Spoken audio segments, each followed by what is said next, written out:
All right, bad credit.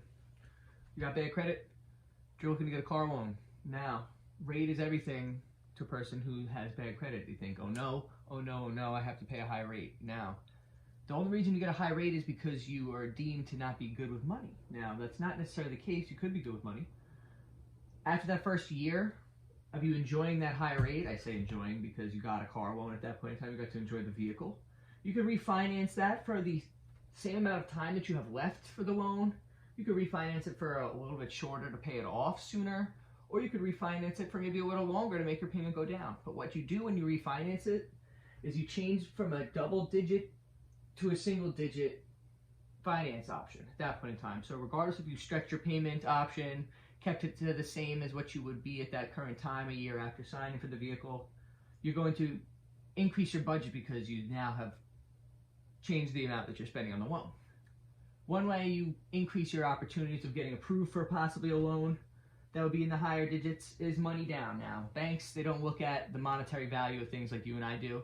They look at a percentage. They look at a percent of the risk. So, car you want, it costs 100%. Whatever car you're picking is 100% of that value. And then it gets taxed 8%. Or wherever you are living, at that point in time, it gets taxed that amount. Now you are asking for this loan for this amount. You got to pay your taxes, which you could roll into your loan. And then you got to ask someone to borrow money. So that loan percentage, or the percentage of what this amount is, gets tacked on to that amount. Now, most people who have good credit get a 120% loan to value ratio. That means they could usually get their whole loan on there approved if they wanted, with little to no money down. Now, bad credit, we start coming down the spectrum. We start entering where you need to usually have your taxes down, a lot more money down. Now, that's why more money equals less risk to the bank, because they're getting some upfront capital. They don't have to take on that risk of losing all that money. God forbid there was an accident, anything like that. They wait the amount of time for their loan to pay out, and then that's how they profit.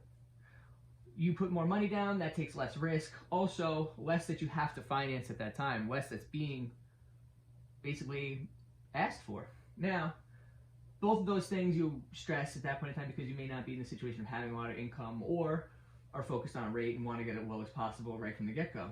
Usually you're going to be you're going to be in the double digits regardless. Single digits is for best credit, opportunity, situations like that, or co-signer. So now the way you benefit both of these situations is you get someone else to help your seesaw. You're down here low with the credit, someone up here who's high with the credit balances it out so that you can get approved for the loan. More money down helps you get approved for the loan because it increases your opportunities by providing less risk to the bank. Percent on your rate, you get approved for the high loan, you enjoy it for the year, you show them you're good with money, and then you get a lower rate over time after getting a refinance option.